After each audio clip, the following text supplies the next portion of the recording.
Saludos, muy buenos días. Es martes, no, es lunes cimarrón. Sí, señor, un fin de semana muy largo, increíblemente largo. Pero aquí estamos, señores, en este punto crítico y vamos a ver si lo localizamos. Necesariamente tendremos que seguir con el tema de Punta Catalina, fideicomisos. Tenemos entrevistado para conversar con él, pero hay que hacer la referencia, señores, el nuevo escándalo de la INAVIE. No paramos, ¿no? Eso con detalles lo vamos a ver también, pero hoy es parte de las informaciones, como siempre hacemos, un poco ponerles en contexto de qué es lo que ocurre o cuáles son las informaciones más trascendentes de la prensa escrita. El caso de las dunas, que no se dieron cuenta en un año y medio de lo que estaba ocurriendo. El ministro de Energía y el ministro de Medio Ambiente decía que si se comprobaban que estaban haciendo el desastre que hace tiempo y que de manera, bueno, histórica, no es ahora, no es en este año y medio, es desde siempre, ocurría en las dunas de Baní, entonces ellos iban a actuar. Igual, también estábamos nosotros viendo si se comprobaba que teníamos ministro de Energía y Mina, ¿no? Y han actuado. Igual queremos saber entonces cuáles son los turpenes que han estado ahí interviniendo de manera criminal en las dunas de Baní y en otros espacios también. Pero Punta Catalina, señores, aquí decíamos esta mañana temprano que mientras más tratan de persuadir, para decirlo de alguna forma, respecto a la conveniencia del fideicomiso de Punta Catalina, yo creo que más opacidad, bueno, pues lanzan sobre estas pretensiones del gobierno, que fue ya aprobado en la Cámara de Diputados de manera casi acechada, ¿no? Con acechanza, digo yo, que tendrá que pasar al Senado de la República y que no puede tener mayor resistencia en este año y medio de este gobierno, señores, la propuesta de un fideicomiso para Punta Catalina. El ministro de Energía y Minas la ha llevado bastante difícil y complicada. El señor Antonio Almonte en la defensa, y ya tuvo que reconocer que la figura del fideicomitente adherente fue un error. Y si fue un error, ministro de Energía y Minas, lo que no entendemos por qué entonces se firmó o se ha pretendido el fideicomiso. En fin, eso y otros temas que tienen que ver con la controversial Punta Catalina lo vamos a ver, Fernando, en el día de hoy. ¿Cómo estás? Muy bien, y sobre todo altamente preocupado. Tenemos la suerte tú y yo hoy de que si se trata del tema de Punta Catalina, una voz autorizada desde la academia. Eso es así. Como la que ha liderado desde su fundación prácticamente, aunque otros han intervenido de manera muy notoria, el Instituto de Energía de la Universidad Autónoma de Santo Domingo, y una persona que en lo individual, en lo personal, ha estado procesando toda la cuestión del sistema eléctrico dominicano, el maestro. Déjame que decirte antes que menciones su nombre, yo lo conozco de referencia desde hace mucho tiempo. De hecho, el contacto era necesario desde que empecé a involucrarme desde el periodismo, claro, de investigación con todo el tema de la energía, que siempre ha sido bastante complicado, porque en tanto se reúnen muchos sectores poderosos, se complica la cosa cuando aquellos temas de las estafas de Jaina y Geitabo, no, bueno, por lo menos los expedientes. Después eso pasó cuando todos esos temas controversiales de Collentry, ¿no? Para un poco entender técnicamente algunos manejos. Entonces yo tenía la referencia importante del ingeniero que vamos a conversar. Y que corrió con el movimiento social, con todo el sector social, desde su función académica y de científico, de experimentado manejador de la cuestión eléctrica, al sector social en toda la discusión del pacto. Señor. Nos estamos refiriendo al profesor José Luis Moreno San Juan. Así es, así y eso permite que entonces uno logre la base técnica, el elemento de soporte para poder manejar un problema que no es ni de simple política pública, claro, ni político social, ni institucional del Estado Dominicano. Pero es todo eso. Pero es todo eso junto. Sí. Entonces es un problema que necesita explicaciones técnicas, es verdad, y sobre todo porque cuando se habla de fideicomiso, se está hablando de una forma de desarrollar la gestión y la administración de la inversión financiera más grande de toda la historia republicana, que es la inversión en el proyecto de las Catalinas en Baní. Pues ahí está. Vamos a dar entonces los buenos días y la bienvenida al ingeniero. Buenos días, gracias por invitarme. Profesor, ¿cómo está usted? Aquí yo quisiera incluso, para... antes de que usted ya lo presentamos, antes de que se meta en el tema, recordarle que cuando discutíamos el pacto eléctrico, de una de las cosas que se habló, que ahora no se quiere mencionar, fue que ahí el sector social planteó un nuevo modelo de negocio, que justamente quería evitar lo de fideicomiso y quería evitar lo de la privatización. Pero bueno, usted conoce de eso y usted que sabe de... Bueno, de Punta Catalina hay mucho que hablar. Hay mucho, ¿verdad? Hay mucho. Tal vez hasta del tema de si era pertinente o no instalar una planta de ese tipo. Nosotros siempre hemos defendido de que sí. Incluso había un plan anterior al 2012 de instalar unos 2.100 megavatios a carbón en diferentes sitios, o sea, tanto en la zona norte como en la zona sur. También Itabo y Jaina, Itabo y Jaina se comprometieron a instalar unos 250 megavatios cada uno a carbón, una ahí en donde mismo están las Itabo 1 y Itabo 2, que siempre hubo un espacio para 2 Itabos más, y que es finalmente lo que se iba a hacer una sola planta de 250 megavatios, y donde estaban las Jainas se iban a quitar todas las máquinas que estaban ahí, se iba a dejar nada más que la turbina a gas y se iba a instalar ahí también otra planta de carbón. Después habían unos 1.600 megavatios en la zona norte, 600 megavatios en la zona sur, aprovechando lo que es la llamada autopista eléctrica que conectaba entre esos dos centros de generación y los dos centros de carga más importantes del país, Santiago y el Gran Santo Domingo, pasando con las mineras que están en la parte céntrica del Cibao. O sea que ese era más o menos el plan. Se podrá decir que el carbón contamina, que es de los combustibles que más contamina, pero bueno, es que evidentemente en esa época todo el mundo estaba en eso, a tal punto que países como la India y China, de los 1.400 millones de megavatios que se proyectaron para esa época, China eran casi 600.000 millones de megavatios y la India como 550.000 millones de megavatios, porque daba como resultado el costo de producción más bajo y tal vez en gran medida la competitividad de la China con relación a ser la fábrica del mundo se deba a la cantidad de instalaciones de ese tipo. Por lo tanto, no había ningún inconveniente con eso, siempre que se cumplieran con las normas ambientales y sobre todo se le buscara un uso adecuado a la ceniza, que es algo de lo que nunca se ha hecho en el tema de Punta Catalina, buscarle uso a la ceniza, que hay uso para la ceniza. Hasta que finalmente entonces se embarcaron en Punta Catalina, hubo todas las justificaciones, sobre todo fundamentada en el negocio, por ejemplo, con la generación eléctrica. Por tanto, lo que se pretendía era que debió ser siempre estatal, mucho más allá del tema entonces medioambiental, el impacto del carbón. Incluso la ubicación de Punta Catalina fue muy mal seleccionado esa ubicación. De hecho, en un panel que se celebró en Baní el 3 de agosto del 2014, nosotros estuvimos planteando ahí por la Facultad de Ingeniería de la UAS, en este caso no fue el instituto en sí, sino la Facultad de Ingeniería de la UAS, que fue la invitada, el tema de la ubicación, comparándolo con otra ubicación que estaba. La de Asua. La de Asua, y también por un tema del suelo, del terreno, que era un terreno malo, y la misma... ¿El de Asua? El que finalmente ellos decidieron. Y también mucho más expuesto a los huracanes, que esa es la trayectoria natural de los huracanes. Entonces, evidentemente, era para nosotros riesgoso eso. El otro tema... ¿Y qué pasó ahí, ingeniero? Bueno, eso se conoce, ¿verdad? Todo el mundo lo sabe, los intereses que se movieron ahí. Ahí viene lo del contrato enfitéptico. Exacto, que es otro término raro, ¿verdad? Sí, que la gente no el contrato mucho, con el grupo Vicini, que era el dueño de los terrenos. Nos aprendimos el enfiteusis. Ya ahora tenemos que aprendernos el fideicomiso.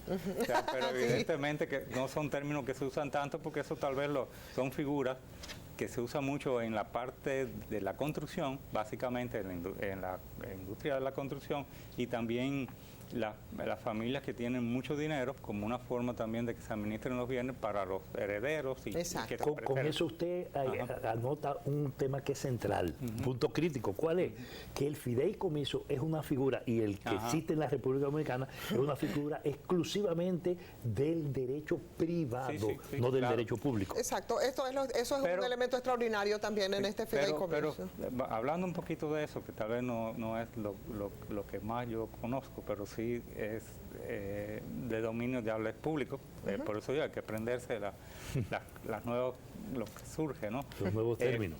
Es diferente, por ejemplo, hacer un fideicomiso como se hizo para RD Vial, que son obras públicas, ¿verdad?, dispersas, que hacerlo para una empresa que tiene todas las características para convertirse en una compañía por acciones, o sea, y que es un bien único. O sea, como por ejemplo, usted tiene el caso de Refidonza, que tiene más de 50 años ya operando, siempre con propiedad del Estado Dominicano, y fue socio en alguna época el Shell, ¿verdad? Después fue socio la PDVSA, y ahora volvió a ser otra vez 100% de capital estatal. ¿Y qué ha pasado? Nada.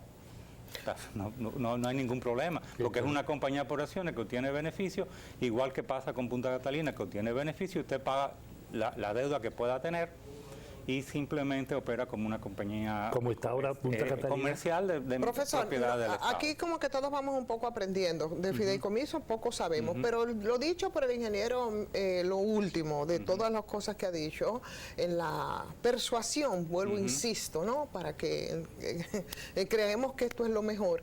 Él ha dicho que el fideicomiso ha sido un elemento para que Punta Catalina permanezca en el Estado. Y yo me pregunto, ¿por qué entonces con el tema de las hidroeléctricas no se ha recurrido o a esto, a la figura del fideicomiso, a otro? O sea, ¿es necesario? ¿Por qué? O sea, por eso es una opción, pero no tal vez la primera. O sea, eso la no denota incapacidad en el manejo de todo. Lo primero es que debió constituirse como una compañía por acciones, como se hizo en el papel, pero no se llegó será la otra opción. No se ejecutó. O sea, acuérdense que el Ministerio de Hacienda, que es una especie de fiduciario en la actualidad, se quedó con una deuda pública de unos 1.700 millones de dólares, y unos 700 millones de dólares fueron acciones que se repartieron, la mayor parte para la CDE y una parte para Fomper. Por lo tanto, la estructura de cómo iba a estar el marco accionario es 700 y tantos millones son acciones, y lo otro es una deuda que yo voy a pagar, como se hace como en todas las plantas de este tipo, que hay un aporte de capital, que es lo que se llama el equity de una empresa de este tipo, que suele estar entre un 20 y un 30%, o sea, del valor total de la planta. Y lo otro es el financiamiento, que usted lo toma a una cantidad de años, generalmente a más de 20 años. Incluso uno de los grandes problemas que tenemos en la industria eléctrica dominicana es que los tiempos de la amortización de los préstamos son a muy corto plazo, y los intereses sumamente elevados, casi el doble de lo que se utiliza a nivel internacional, y en algunos casos hasta más. Y lo mismo pasa con lo que es la tasa de retorno del aporte de capital, que se pretende unas tasas de retorno excesivamente altas, tanto como un 15 o un 16%, cuando en el mercado internacional por lo general eso anda entre un 6 y un 7%, y los plazos de recuperación, usted lo quiere hacer en 5 años, más o menos lo que dura un periodo de un gobierno. Y entonces por eso tenemos en la estructura de los que son después ya los precios de la generación, unos precios muy por encima de lo que son los normales en otros países.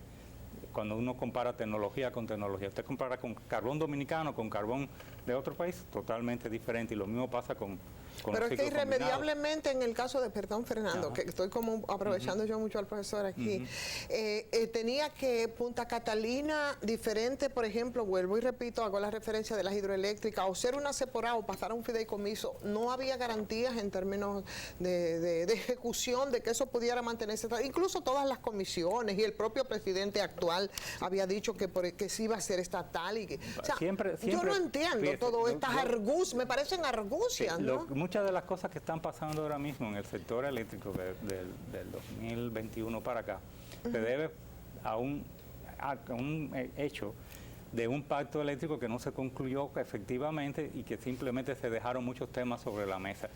Uno de los principales temas que se dejaron fue de Punta Catalina, evidentemente, o sea, incluso hasta la Universidad Autónoma planteó qué hacer en el caso de Punta Catalina, y hubo varias discusiones sobre posibilidades de manejo de Punta Catalina, y también el tema tarifario, otros más que se quedaron. Y fíjense que entonces eso, como no se concluyó, ha venido toda una serie de temas confusos de aplicación, como por ejemplo la tarifa de transición, que es algo que, pero no es en sí la tarifa de transición, sino la tarifa de referencia que se va a usar en esa tarifa de transición, porque de acuerdo incluso hasta el borrador que se hizo para tratar esto en el pacto eléctrico, decía que se debería hacerse un estudio de tarifa técnica para usarse como tarifa de referencia.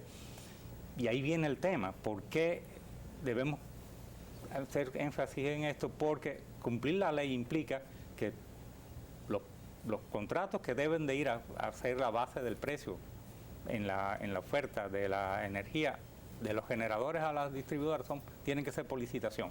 De acuerdo a lo que dice el artículo 110 de la Ley General de Electricidad, tienen que licitarse. Luego, un contrato que no se haya licitado, que haya sido dado de grado a grado, no puede ir a la base de tarifa y se está usando así. Esto implica que más o menos un 40% del precio a que se está aspirando que se venda la energía a nivel de la baja tensión es un abultamiento en los costos de abastecimiento o lo que es el precio medio de compra.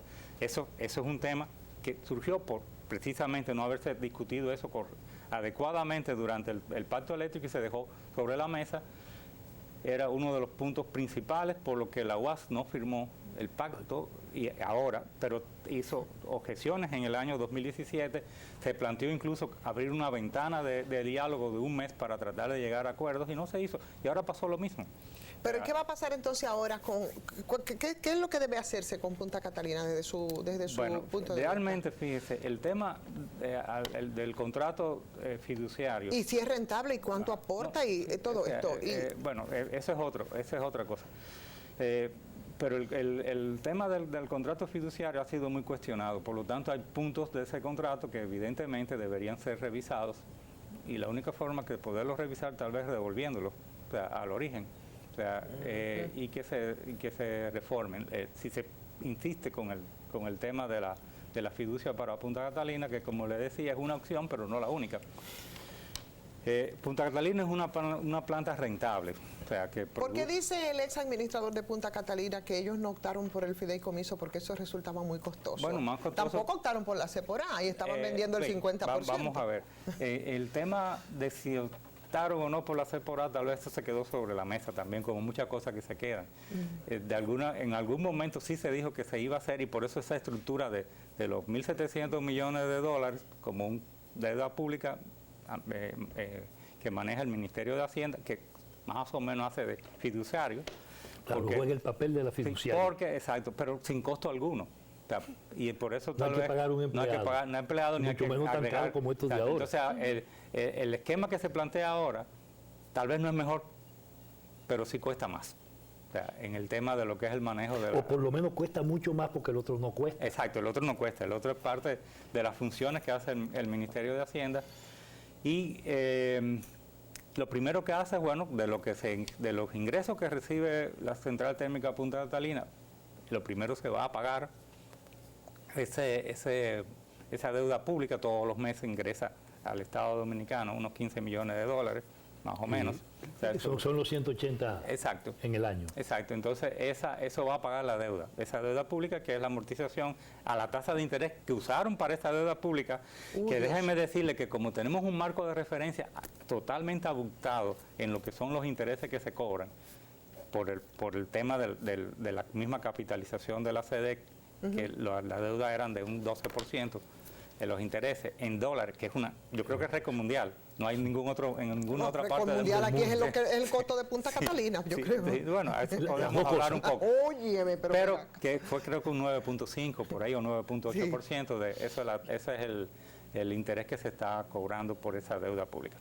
Entonces, pero no hay, o sea, si es una empresa rentable que está pagando su financiamiento, lo que usted tiene que garantizarse es que haya una buena operación y mantenimiento.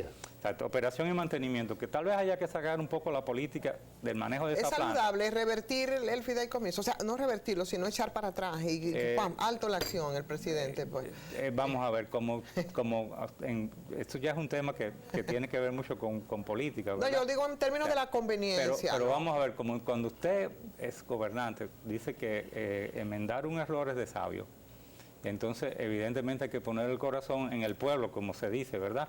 Para usted poder gobernar bien. Y entonces parece que si usted pone el corazón en el pueblo, va a darse cuenta que posiblemente hay un ruido que es mejor revertirlo. Estamos de acuerdo entonces que es un error. Sin entrar en valoraciones de si error o no, hay un problema de responsabilidad en la gestión pública y en la gestión de Estado.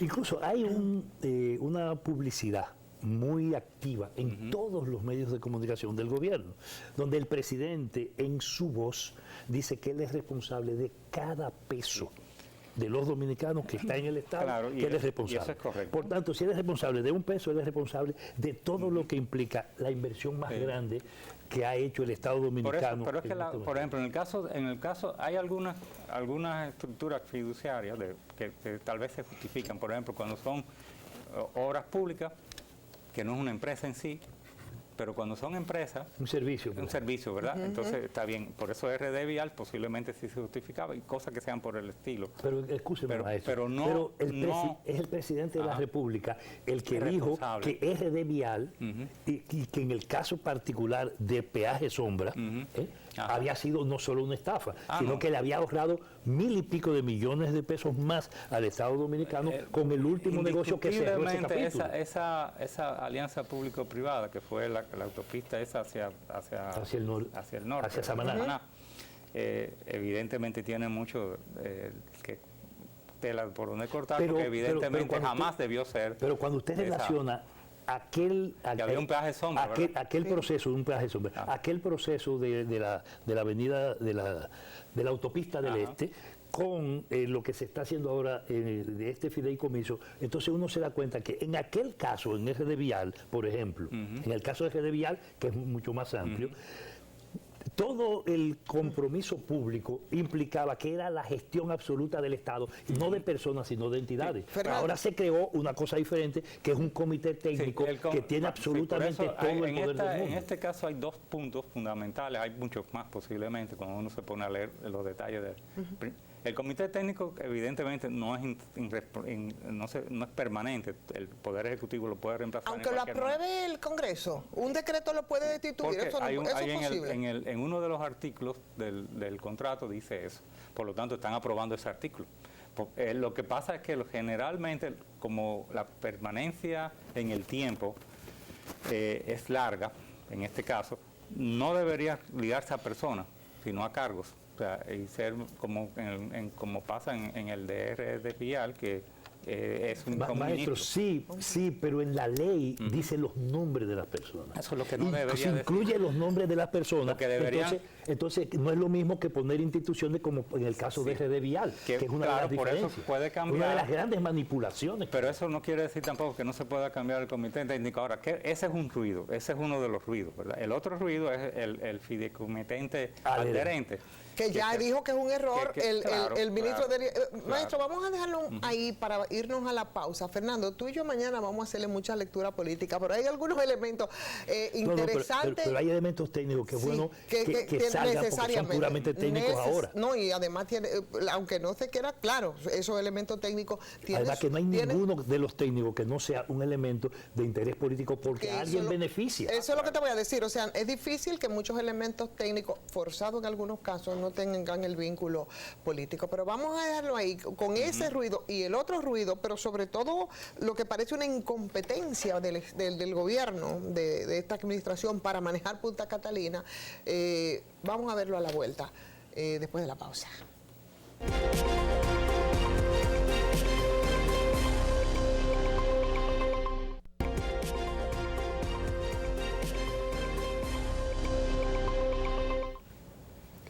La verdad es que, mira, no recordábamos, y ahora de repente otra vez los 1.200 millones, los de 600 y tantos de SACE, del Banco Europeo, lo que pasó después del escándalo de SACE, que solo terminó de pagar lo que tenía que ver con las empresas europeas que estaban metidas en el proceso, sobre todo las italianas. Y después la situación en la que se vio mismo, Punta Catalina, que, oye, me casi cae en un... Y el gobierno tuvo que buscar lo que venía de Brasil, más lo que tenía que aportar. Más lo que tenía que aportar, porque ni una cosa ni otra a raíz del escándalo, y eso eran, ya tú sabes, esos 650 Por eso fue que se impidió aquí que viniera el fiscal de Milán a investigar la inversión que se había hecho aquí. Y yo no sé por qué no se acelera y no se permite que ahora se... Y fue en este gobierno que eso no se posibilitó. No se posibilitó en el gobierno pasado y perdóname, no se posibilitó en el gobierno pasado y en este fueron también a decirle, mira, pasó tal cual para que ustedes lo agilicen, fue así. Claro, entonces ahora me tocó ir a la Procuraduría justo a eso. Ahora no ha habido respuesta todavía en este gobierno, pero comenzó desde el pasado, como usted puede ver, maestro Moreno San Juan, son tantas cosas cuando hay que hablar de Punta Catalina, porque la verdad ni me recordaba yo tanto que lo vapuleamos, los 650 de SACE que finalmente no se pagaron y el préstamo fue... Ese fue parte por eso el gobierno dominicano tuvo que aportar casi todo. Es una inversión que salió de los flujos de caja del gobierno hasta de muchos de los y después bonos. El mismo Odebrecht del lujo también de llevar a los tribunales al propio gobierno y ganan también, o sea, una cosa impresionante, pero el tiempo, por ejemplo, en la que se debió entregar la Catalina, que fue en el 17, y lo que eso implicaba, eso no... Otro tema es la valoración de Punta Catalina, de eso también nosotros trabajamos. En ese mismo panel de Baní, nosotros habíamos hecho una evaluación partida por partida generales, ¿no? de lo que eran el turbogenerador, la generadora de vapor y los auxiliares y demás.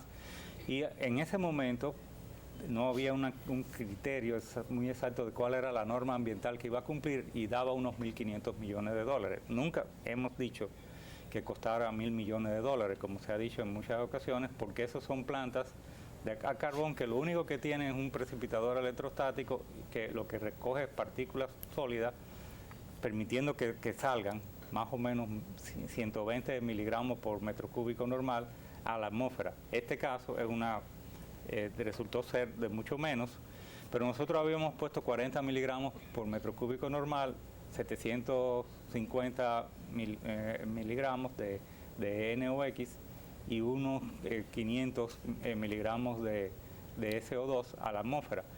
Después, cuando vino el estudio de impacto ambiental de Punta Catalina, que se presentó a posteriori, no como tiene que ser, ¿verdad? Pero ellos se comprometían a 30 miligramos por metro cúbico normal de emisión de partículas, 400 y 400 SO2 y NOx. Eso implicaba equipos adicionales para llegar a esos niveles, o mejor calidad de los equipos que se iban a instalar, tanto los filtros como la desulfuradora, que es la única planta que tiene desulfuradora. La Gitabo no tiene, ni Barahona Carbón tampoco tiene, esta sí lo tiene. Por eso los niveles de emisión, si se cumple lo que está garantizado en el estudio de impacto ambiental, eran similares, a pesar de ser una planta mucho mayor, a los de Itabo, porque Itabo emite mucho más partículas sólidas por metro cúbico normal que Punta Catalina, y lo mismo de azufre, CO2 y NOx. Y por eso entonces evaluamos que podía subir el valor de la planta a 1.700 millones a 1.800, entre esos valores. Y de hecho nosotros, cuando la comisión aquella que se creó para hablar de esto por parte del gobierno, que estuvo integrado, incluyendo mucho de la gente que han sido actores en el manejo en el manejo. Lo que nosotros cuestionábamos era que se habían comparado con plantas que cumplían la norma de la Unión Europea, que sí son 30 miligramos por metro cúbico normal, porque son 200 y 200, que es la mitad de las emisiones, y por lo tanto tenía que haber un costo mayor, que es la norma que generalmente usan para las plantas financiadas en Sudamérica. Casi todas las plantas que se financiaron en Sudamérica cumplían siempre la norma europea. De hecho, en alguna medida Sudamérica se rige más por criterios de normas europeas, incluyendo la frecuencia de la energía eléctrica, que es 50 Hz en lugar de 60. Nosotros nos llevamos más por las normas norteamericanas que ellos. Entonces, evidentemente que una planta de carbón, mientras más controles de emisión se le exigen, cuesta más, y llega un momento que ya no es rentable. Si tú vas a instalar una planta de carbón bajo la norma norteamericana actual, es inviable. Porque para cumplir con la norma no es que no se pueda, porque en ingeniería todo se puede, pero cuesta. Es imposible cumplir con esa norma porque el costo que te va a salir la planta no compite con una planta de ciclo combinado a gas natural, sobre todo cuando tú tienes el gas natural suministrado por un gasoducto, que no es lo mismo lo que sucede aquí con el gas natural que viene a través de un gas natural licuado, que hay que hacer un proceso de licuefacción. Hay que transportarlo en condiciones líquidas en unos barcos especiales y después se deposita aquí también en forma líquida esa estructura que se ve ahí en Caucedo, y después se regasifica para llevarlo a través de gasoducto, tanto ahora, primero era hasta aquí, hasta las plantas de Los Minas, y después se está llevando ahora hasta la Quisqueya 1, Quisqueya 2 y lo que era Coyentris.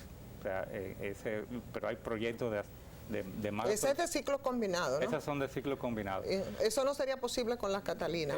Ya no. Ni a gas, como están diciendo los ambientalistas. A gas tampoco. ¿Y qué hacemos con la contaminación? Con la contaminación lo que hay que realmente manejar bien el tema de la ceniza, que es el principal elemento y ese es lo que hay que centrarse el esfuerzo, porque lo que son emisiones de gases a la atmósfera relativamente son pocos. ¿El recurso de los geosintéticos es correcto? ¿De cuál? De los geosintéticos que ellos han estado utilizando para las celdas y que se... Si está bien manejado, no. Pero lo principal con la ceniza es buscarle uso. El uso de la ceniza tiene, primero, a cementeras. Sí. Hay dos tipos de cenizas en esta planta. Una planta que es la que se recoge en los litros de manga, y otra que es la que se recoge de la desulfuradora, tienen uso diferente. La desulfuradora tiene también sulfito de yeso que se convierte en sulfato de yeso, que es sulfato de calcio, perdón, que es yeso, sulfito de calcio y sulfato de calcio.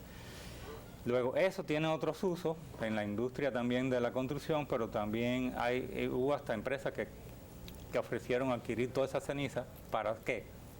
Las famosas planchas de Chirrof, o sea, que se utilizan muchísimo en las construcciones, sobre todo en Estados Unidos, y aquí también se han estado usando porque se usa mucho en todas estas divisiones. Por ejemplo, en estas divisiones que usted tiene aquí en las paredes del estudio, generalmente son planchas de Chirrof, y para nosotros lo que era más prudente era que se instalara una planta de Chirrof aquí, porque eso da valor agregado, en vez pero la ceniza se ha podido usar, no se ha usado, como pasa con el tema de la basura, porque la basura también es un elemento contaminante y hasta más que la misma Punta Catalina, si usted conoce todo lo que son los vertederos. ¿Qué contamina más en términos medioambientales o políticos, tanto a Catalina como los vertederos, como a la basura? Yo creo que ambos. ¿Cuánto se supone que costó entonces finalmente Punta Catalina? Entonces, como le decía, en 1.500 millones de dólares fue el valor inicial, después le subimos una cantidad de unos 250 millones más por los adicionales para control de polución, pero también porque el muelle pasó de 600 metros a 1.600 metros y hubo otro problema, que como seleccionaron un terreno malo, pues entonces hubo que hacer para estabilizar ese suelo hubo que hacer bastantes otras inversiones. Por lo tanto, los 1.945 millones que tenía el contrato de llave en mano de esa planta eran más que suficientes para haber completado esa central sin ningún tipo de adicionales. En el mismo, vamos a decir, pliego de la oferta, hay una partida singular de 700 millones de dólares que nosotros desde que la vimos siempre dijimos que se investigara, porque es muy genérica. Está muy detallada toda una serie de partidas, pero eso es como engloba muchas cosas. Y evidentemente debió haberse puesto caso a esa. ¿Usted recuerda, maestro, cuando hicimos aquel gran seminario en la universidad sobre el tema del pacto eléctrico, cuando se formuló la propuesta que hicimos desde la UAS y desde otros actores sociales, y construimos una propuesta de pacto que jamás la tomaron en cuenta? Vino toda la elaboración técnica del Instituto de Energía y de la Facultad de Ingeniería de la UAS. Y de Economía también. Y la Facultad de Economía que se incorporó sobre todo para los aspectos financieros y propiamente económicos. Cuando todo eso se hizo, produjimos un insumo gigantesco. Fue el tiempo en que se publicó incluso el libro de Edwin Croix sobre el tema. Con todo eso, nosotros fuimos a las discusiones del pacto y quisimos meter Punta Catalina, que nunca se aceptó. Nunca se pudo. Al final, Bichara dijo, usted recordará, que el pacto era para blindar a Punta Catalina. Era la idea y lo que vendieron. Sí, pero eso fue la interpretación. Tal vez el pacto tenía... Fíjate, el problema aquí de la reforma del sector eléctrico fue la capitalización, que fue un fracaso. Bien, que nunca se reconoció. Nadie evaluó ese tema y nosotros como sector social y la facultad en particular insistió en el tema. Yo quiero llevar el asunto ahora. No es a la discusión puramente técnica de Punta Catalina en el sentido de carbón o no carbón, de si costó o no. Está absolutamente claro que aquí no se sabe hoy cuánto costó Punta Catalina oficialmente. Bueno, el gobierno ha puesto un número en la propuesta de fideicomiso, puso un número, y ese número... Pero había puesto otro. Pero vamos a ver, el problema... Y se presumen otros, entonces problema, a eso me refería. La auditoría que Toñito y el gobierno prometieron. Cuando le preguntaba... La auditoría era lo que se ha podía. hecho. Bien, pero el tema también... Ni técnica ni financiera. Se especuló y se ha especulado mucho con el tema de Punta Catalina desde el principio, y por eso siempre cuando en particular a veces se hablaba de esas cifras tan extravagantes de miles de millones, ¿verdad? Nosotros siempre las cuestionamos, porque por más que se pueda inflar el tema del costo de Punta Catalina, si partimos de que lo que debió costar andaba por los 1.750 millones de dólares. 1945. Y 1945 fue lo que negoció el presidente después de aprobar el 2040. Sí. Pero ¿qué pasa? Que evidentemente en un contrato llave en mano, y todos los contratos llave en mano fijan un precio y no hay forma de que lo cambien. Eso es otro de los temas que a veces no se discute. Ahora, pero sin embargo se cambió. Sí, porque hubo una demanda y hubo una serie de cosas y entonces al final se transaron por 2.400 millones de dólares. Yo no creo que haya costado más de ahí lo que es realmente el valor de la planta. Los intereses, muchas veces intereses y otras cosas son parte del costo de producción. ¿Cómo explican estas autoridades, estas las actuales, con Antonio Almonte a la cabeza, cuando él mismo, junto con todos nosotros en el pacto, en la discusión del pacto, dijo que eso estaba ya por encima de los 3.000 millones de dólares? Para mí fue tal vez alguna evaluación que no fue muy correcta. O sea que ahora él volvió a ver, fíjate también lo que sucede. Yo participé en varios programas, incluso con Antonio Almonte y luego de Santella, que me invitaron, incluso el que realmente me recomendó para eso fue el mismo Antonio Almonte. Y discutimos sobre el tema de la pertinencia o no del carbón y estuvimos todos de acuerdo con eso, pero después vino el tema de cuánto costó una planta que se hizo en Brasil. Y yo recuerdo que le había aclarado. Y salió un ejemplo de México también. Pero no México porque era un ciclo combinado, pero es diferente. En el caso de carbón de esa planta de Brasil, los 910 millones de dólares fue la parte del contrato que le tocó a Tecnimont. No es lo que valió la planta. Hay un contrato del BIC, un préstamo del BIC, y esa planta, que es casi igual que Punta Catalina, costó 1.850 millones de dólares. Y el préstamo está ahí, yo lo tengo, si lo quieren. Yo se lo puedo... Lo cierto es que no está claro para el país y desde el punto de vista definitivo, aunque hay un número puesto ahí, porque eso no es el producto de una auditoría. Bueno, pero fíjate, financiera. Si se pone ese número ahí y se convierte en ley, ese es el número. Entonces, pero lo que pasa es que eso es lo que busca justamente crear el clima para que, tomando esa decisión del fideicomiso en el Congreso, se genere una absolución de todos los delitos que se cometieron en el proceso pero no de solo construcción eso, de pero Punta no solo Catalina. eso. Entonces, o sea, técnicamente, viendo la cosa así, eso puede ser el monto. Pero y entonces, si nosotros agregamos todos los otros componentes, todo lo que pasó, usted recuerda que en algún momento hubo situaciones con General Electric, incluso que como que habían perdido la garantía por malos manejos.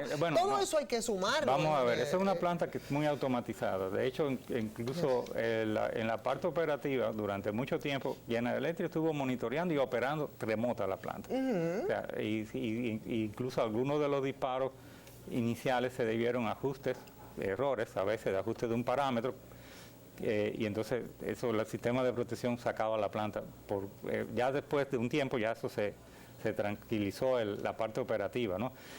El tema fundamental de lo que es el valor en sí de la planta, que se había dicho que se iban a hacer unas auditorías y debieron haberse hecho en cierta forma. Claro. Tal vez el monto para hacer las auditorías puede ser mucho más de lo que se planteó.